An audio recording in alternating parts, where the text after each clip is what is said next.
looks somehow different. I do. And I think she is up to something. I do. I am. She talks like a parrot. What is going on with you, Maria? I feel pretty, oh so pretty. I feel pretty and witty and gay, and I pity any girl who's in me today.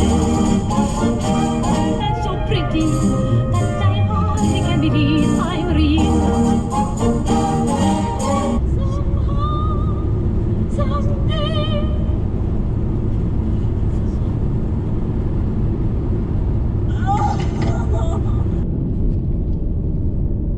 Atlanta traffic. The pastime of the South. I really don't have much to kick off the South Carolina vlog because I'm horribly sleep deprived. I just had to blast songs that I know don't keep me awake because I have the lyrics in my head. So I'll try and be energetic at some point, but the vlog may just be 10 minutes of me staring into the abyss as I drive. Anyway, I'm gonna go interview a woman who helps run a 9/11 memorial in Columbia, South Carolina. Her brother died in the Trade Center, and she's been really great, really worked very well with getting me to go up there. We wanted to go ahead and bring the beans from New York City down to Columbia. I was getting my kids ready for school that morning, and I was driving actually my son to preschool when I was listening to the radio, and they were talking about some planes flying into some buildings, and I was wondering if I was listening correctly because I didn't think that happened here in the United States. When I got to preschool, realized that they were actually talking about the World Trade Center in New York City. Went in to see the TVs that were on, realized that the World Trade Center had been hit, and I just stared at that TV and said, I think my brother works there. I really just wanted to stay where I was and pretended it didn't happen because I didn't want to know what had happened to my brother. When preschool was done, they kind of said, you gotta go. So picked up my son, drove home, and when I walked in the door, I had received several voice messages. My voice box was getting pretty full, and before I even listened to what any of them said, I knew that my brother was in the buildings and had not come home. The names you see on the monument behind me are the names of the fallen first responders that have since perished on the job since 9/11. Literally every sound possible happened. I know. Those cicadas back there or something. Motorcycle.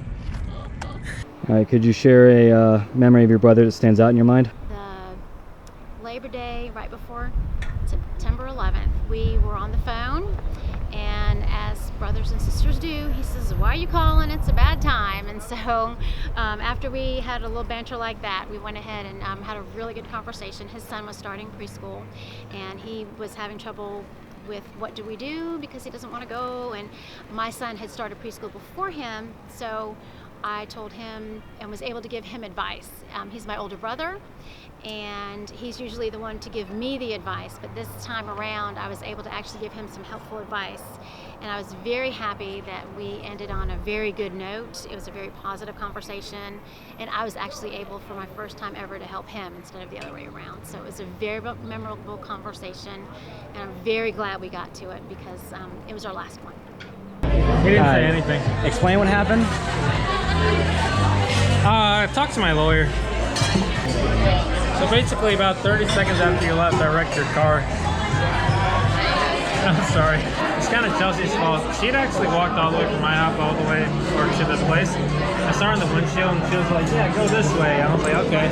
I didn't mean to ignore that. Tonight's all about friendship, right? Those birds are bats.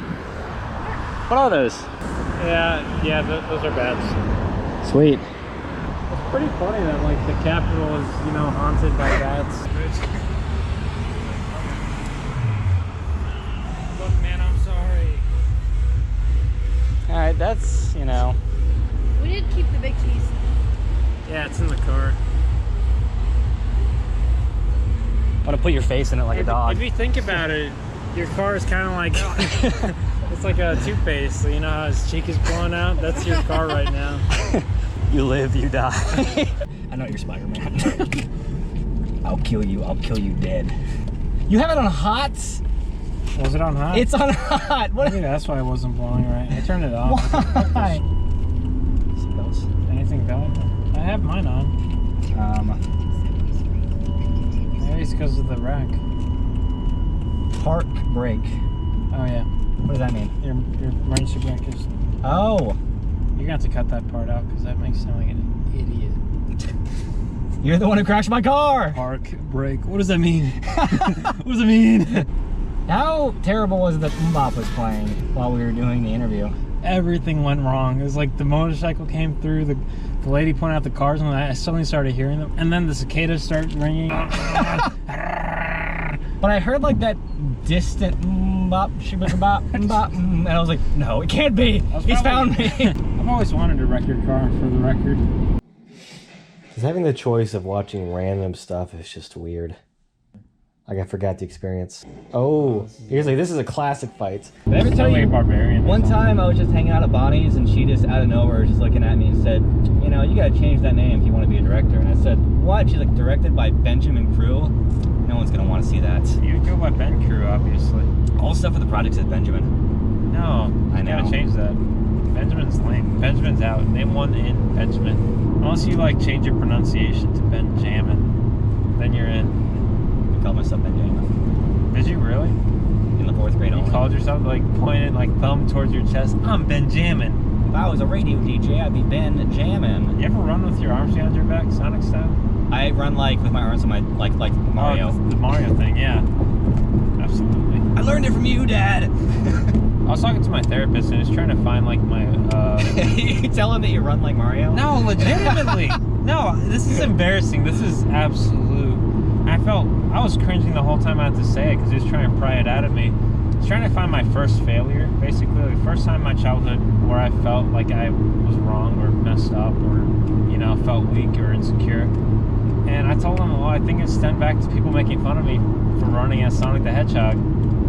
But that's the only thing I could figure out, besides like maybe my brothers holding me down and dropping, you know, like ice cubes in their mouth, dropping the slobber down to my face. And, I mean, 9/11 seems to be such a culture, or, you know, artifact of the time period, because there wasn't, you know, mass recording, people Snapchatting and YouTubing everything. Wouldn't it be insane? Like now? I mean, like, what would 9/11 be like now? You'd have footage from inside the building. It'd probably be much easier. The thing is, for the other passengers to figure out what's happening, you know? Yeah.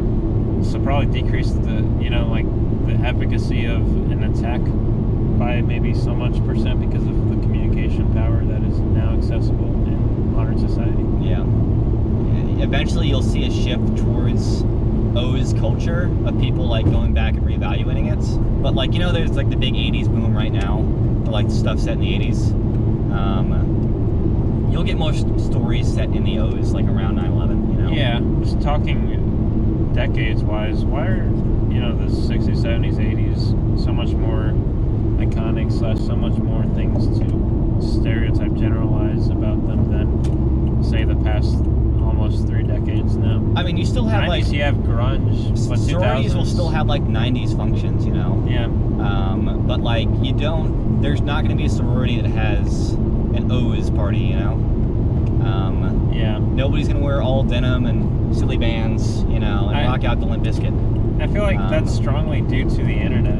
Because before the internet, you know, you'd have so many options on what to tune into. You had your TV, you had magazines, and everyone was, you know, just mimetically joining in on whatever the current fads were. Whereas with the internet, you don't have to follow anything. You can just be stuck in your little niche and not, you know, play I think like with a 90s party, it just feels like a cozier, simple time. But like with an O's party, if a dude walked in with his ramen frosted tips hair and said, you guys want to watch the Iraqi invasion? It's just like, that's not a party. What sticks out about it in your mind besides the frosted tips?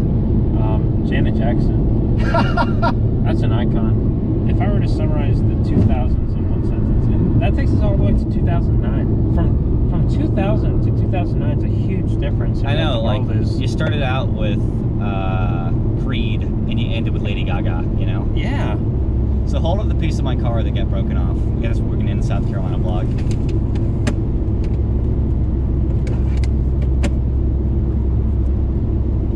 that bad. There's That's all that something fell off. embarrassing that's happened to me in every state we've been through so far. This is not the worry that we no modest and pure.